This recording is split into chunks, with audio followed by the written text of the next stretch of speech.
This is the Haulin Assets podcast where we show you how to start and run your own trucking company. Ever wanted to go out on your own? Follow Chris as he goes through the highs and lows of running on his own authority.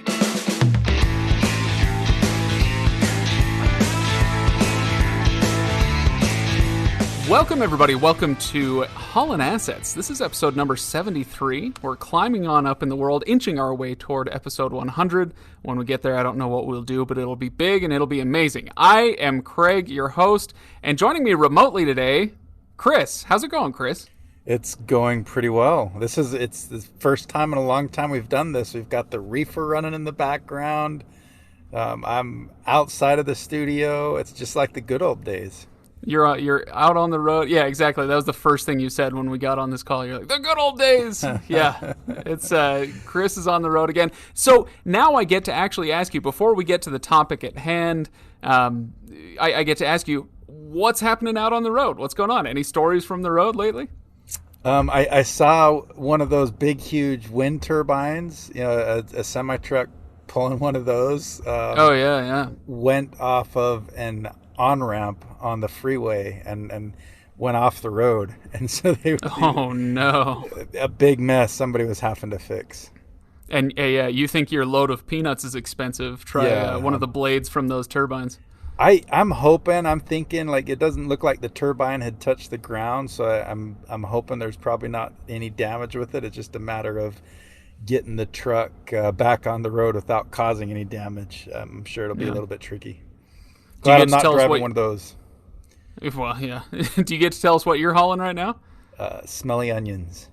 Ooh, nice. Yeah, that's definitely coming from Utah then. It is, yeah. Coming from Onion Utah. country out here. I actually just literally like 15 minutes ago stopped driving and arrived in my destination of, I think it's pronounced Toma, Wisconsin.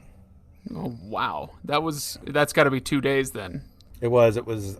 I think I've got about an hour to spare of drive time today. Almost 2 full days getting out here.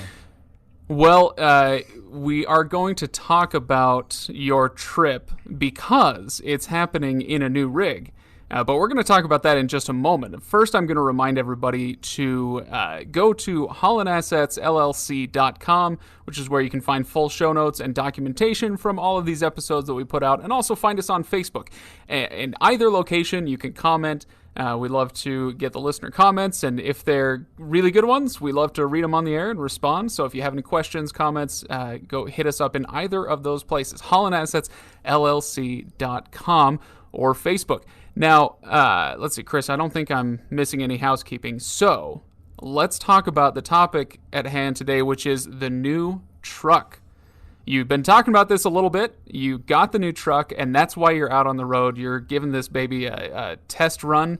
You're joyriding across the country in your new rig. How's it going? It's going pretty well. I'm liking it for the most part. There's some things that are probably going to take a little bit of getting used to, and I don't think I'll drive it quite enough to get used to it. But overall, I'm enjoying the new truck. It's a 2022.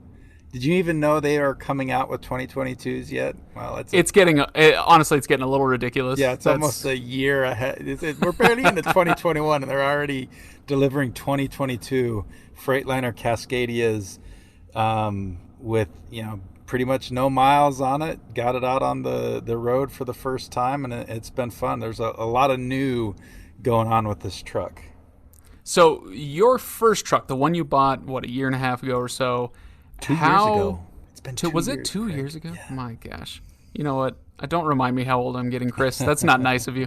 What was I going to say? Oh, yeah. How old was the first truck that you bought? And so what's the difference kind of in age between the two? So the first truck I bought was a 2016, and I bought it in 2019. So it really had been on the road for, I think, almost 4 years by the time I got a hold of it. It had, if I remember right, off the top of my head, 470,000 miles on it. Right. When we bought it. So, this one, brand new, first owner, and almost 0 miles. aside from the, there's going to be bells and whistles, I'm sure, with a newer model. But aside from all that, how's it driving? Do you feel the difference just in how it's riding? Yeah, you can definitely. It's really smooth. I mean, there's no vibrations in it. I mean, it's smooth. That's probably the biggest difference when you talk about just what's the difference between this and driving something else, other than the fact this is an automatic, and the green truck, the first one was a manual. Yeah, yeah. So you said it's a Freightliner Cascadia. The first one you got, what was the brand on it? It was a Kenworth T680. Kenworth, that's right. That's right. It was a Kenworth. So why did you go with Freightliner this time? One of the biggest reasons I decided to try a Freightliner, I've heard a lot of people like them. I've heard people that say that they don't like them too. But the thing that really was the kicker for me is it's got a Detroit engine in it, and you can pretty much take it anywhere to get serviced. Yeah. So that it just simplifies things. I mean, every time we have to get one of the other two trucks worked on, if it's something to do with the engine, you've got to take it into either a Peterbilt or a Kenworth, and especially the Kenworth here in Salt Lake. Like, other than one time, I don't think I've ever had a situation where I've called them and it's been less than a 3-day wait before they'll even get in and look at it. So wow, that's a pain. The Peterbilt in Salt Lake's usually a little bit better. They're usually sometimes same day, but typically by the next day they can get it in to look at. So I'm just hoping for a little bit better on the service side with the Freightliner and the Detroit engine.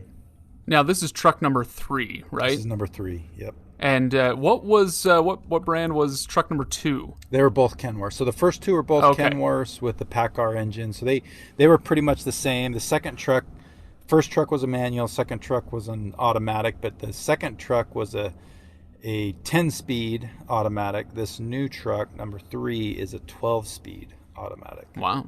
Okay. All right. So you've been on the road now for a couple of days. This is the first trip with the truck. What do you like so far about it? What are the high points? Well, the biggest difference with this truck is just the fact that it's an automatic. It's the first time that I've taken an automatic truck out on the road. And there's some things I really, really like about it, and some things that, again, it's probably just going to take a little bit of getting used to. But I'll be honest with you, and a lot of people are probably going to call me a wuss, especially guys that have been driving truck for a long time. I'm kind of digging the automatic. I kind of like it. Yeah.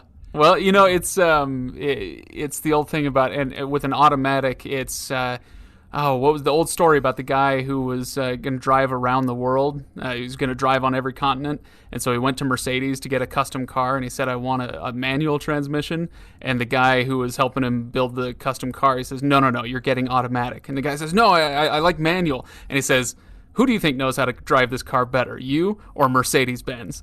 And he's like, all right, I'll take the automatic. And that's basically one of the arguments that, sales guys nowadays and fleet managers and everybody says about an automatic is it shifts better, it shifts at the right time, you get better fuel economy, less wear and tear on parts, because it's the automatic, the brains inside of it know how to drive it better and how to shift it and when to shift it. And so that's definitely one of the arguments you hear all the time from salespeople and from fleet managers.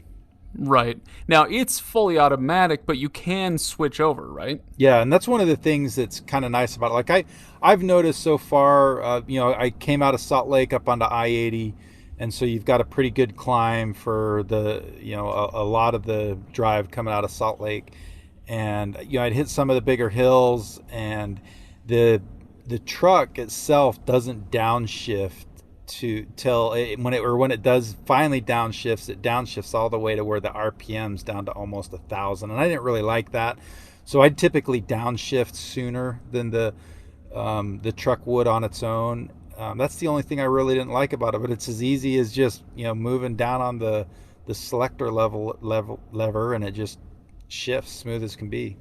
Yeah. Any other bells and whistles, fun stuff about it that you want to let me know about? It's got adaptive cruise control. That's been kind of nice. I've got that in one of my vehicles, and I've always really enjoyed that. And it's kind of interesting to see it work on a truck. I've liked it. What's adaptive cruise control? So when you're on cruise control, it's got radars and cameras, and it sees out in front the vehicle in front of you, and it will adjust its speed so that you maintain a certain following distance with the vehicle in front of you, and you're not having to work the brake and the gas nearly as often.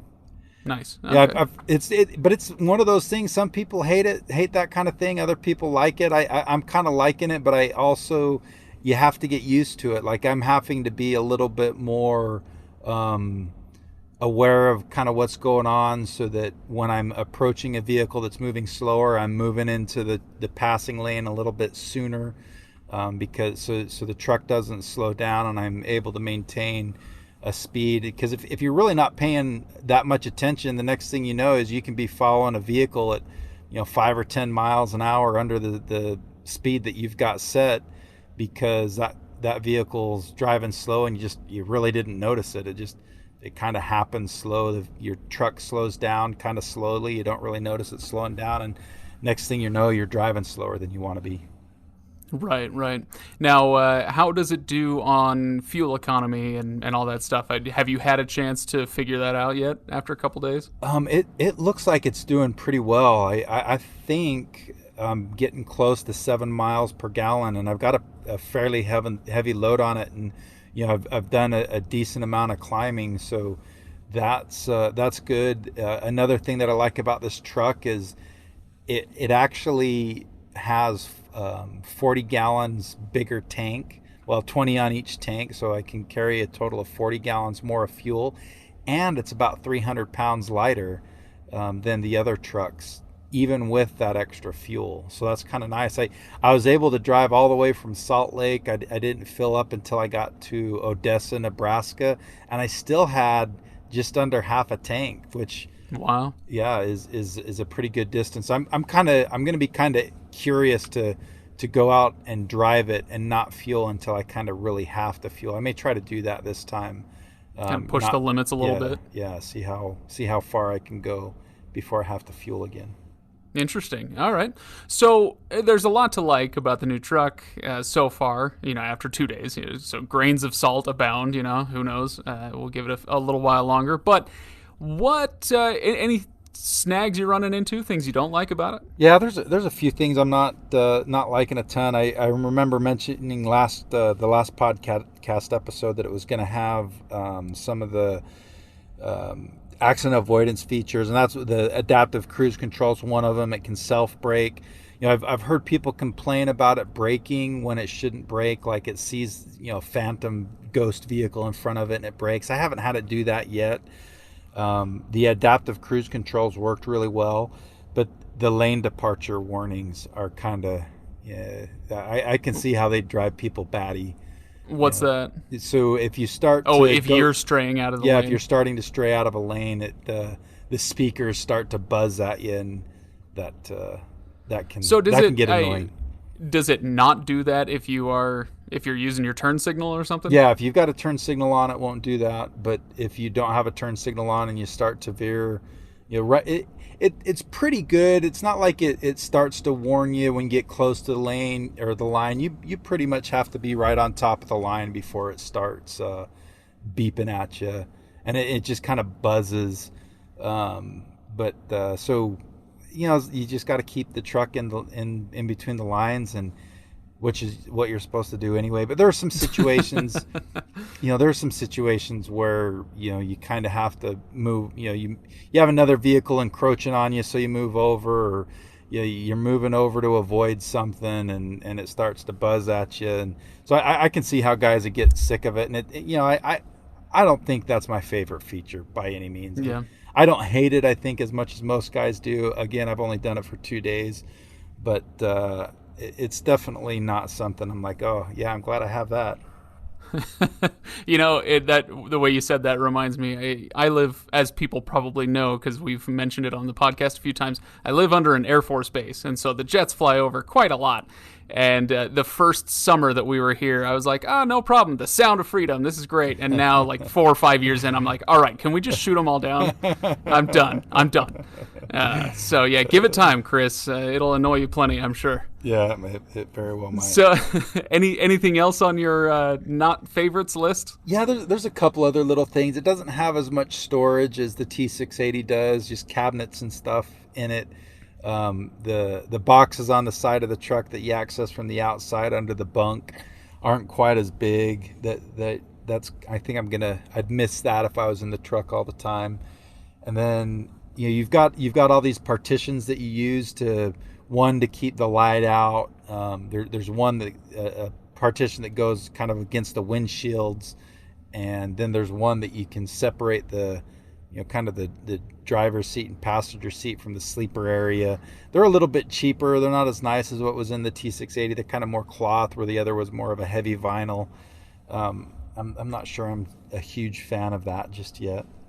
Yeah, so there's a few little things then. Well, I'm sure out of all the people listening, you're not the only one dealing with a lot of these new features, whether they're the good ones or the less than favorite ones. So I'd love to hear from anybody who is also driving an automatic or also dealing with lane departure warnings and all that, and hear what other people have to say about it. So again, hit us up on Facebook. Go search Haulin Assets, no G, or HaulinAssetsLLC.com. You can find this episode and comment on it in either location. So, Chris, it'll be interesting to kind of keep an eye on how it goes with this new truck, with whoever's driving it, and how the Freightliner performs over the Kenworths. So we'll keep an eye on this. But let's move on to our second topic of the day, which is the current freight environment. How are things looking out there?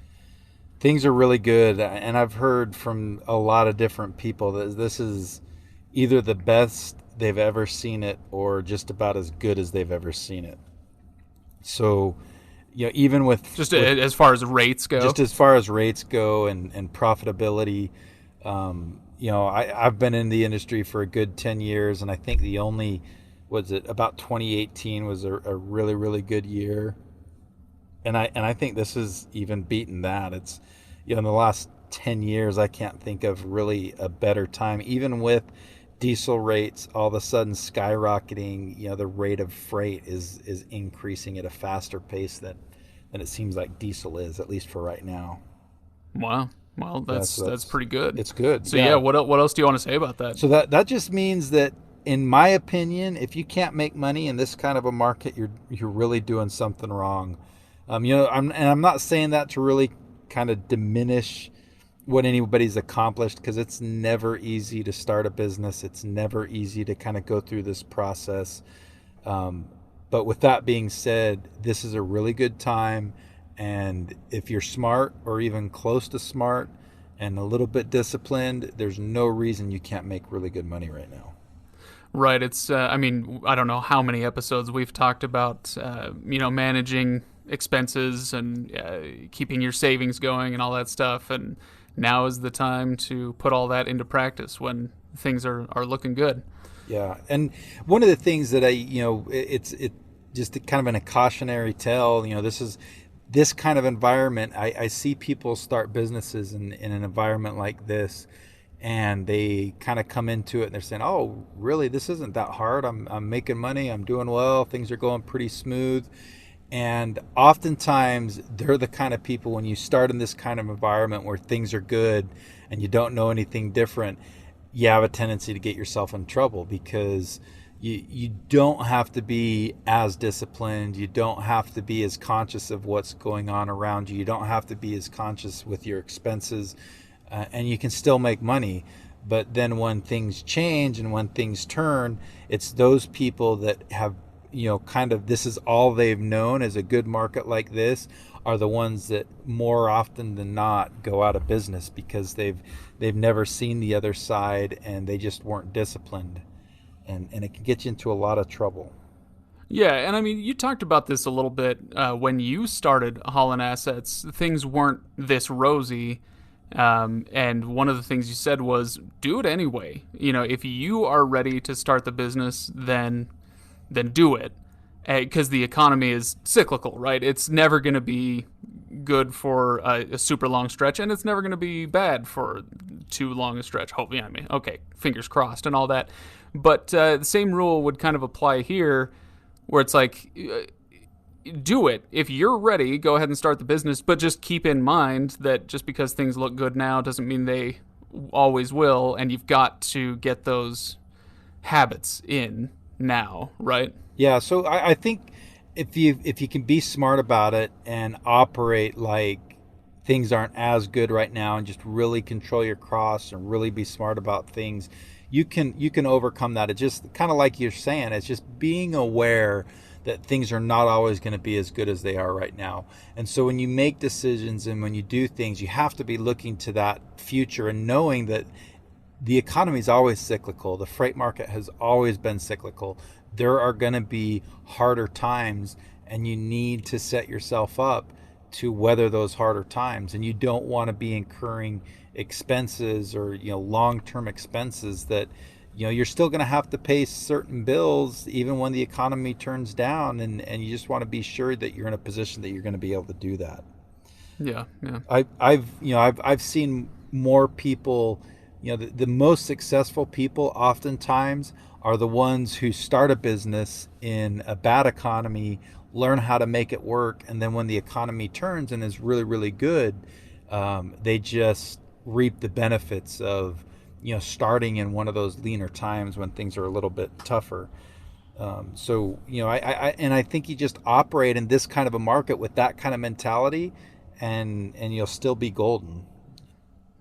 Yeah, very nice. So what else do we want to talk about? Advice for somebody starting out. Maybe they're thinking about starting, or they have just started and things are looking real good right now. What other tidbits you got for them? So I think the smartest people that start in, whether you start in a situation like this, or you've been operating for quite a while, and all of a sudden you come into a market where rates are really good, you become more profitable than you normally are.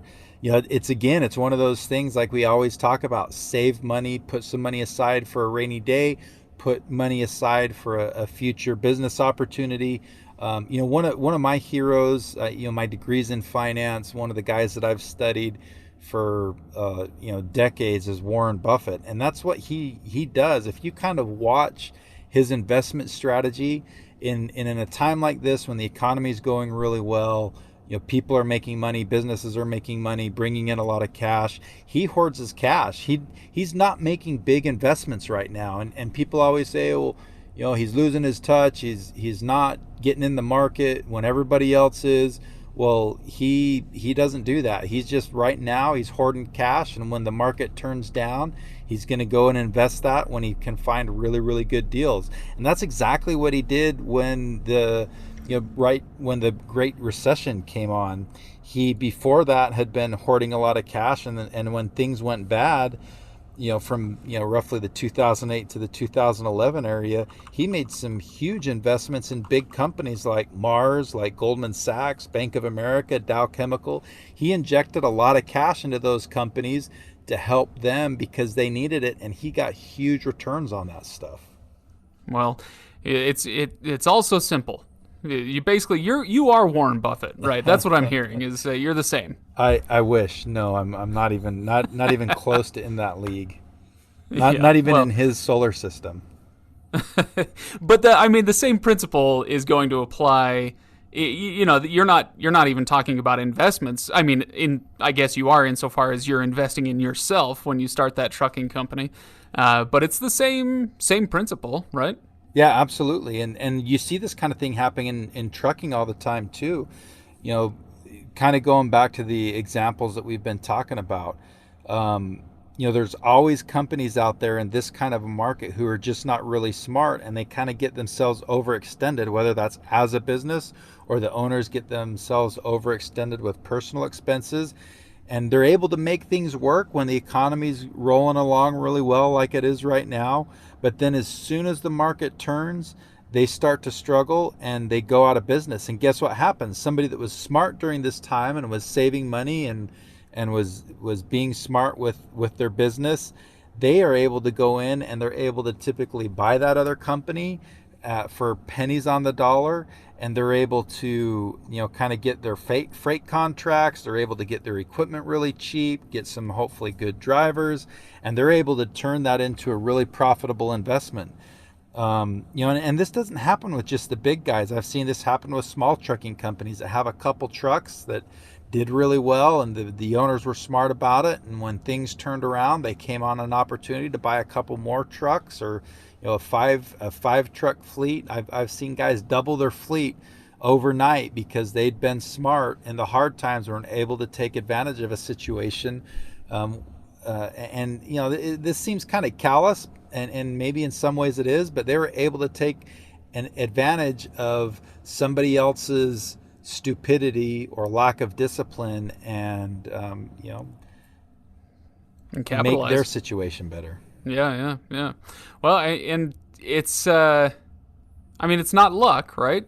It's not luck. It's being smart. It is being smart. And there's, I think it was a Roman senator. Maybe a little luck. Well, there is some luck, but I think wasn't it a Roman senator or somebody from way back, way before you or I were born, that said, luck happens when preparation meets opportunity. That's really what that is. The preparation piece is somebody who is smart with their business, saves some money, and then when this opportunity came along, it's not just that they lucked upon it. Yeah, there was some luck in it, but they were also prepared to capitalize when that lucky thing happened, when that opportunity came their way. Right. Are you ready for me to blow your mind, Chris? I'm ready. Yeah, always. You were right. That was a Roman senator. His name was Seneca. Ah, there you go. I don't know why. It's Look just how one of those smart things. you are. That's right. You've got your street smarts, your on the road smarts, but Chris, I know my Roman senators. Okay? So you're a nerd. Well, okay, that's fine. You're a truck nerd, so I will sleep easy with this. That's fine. Fair enough.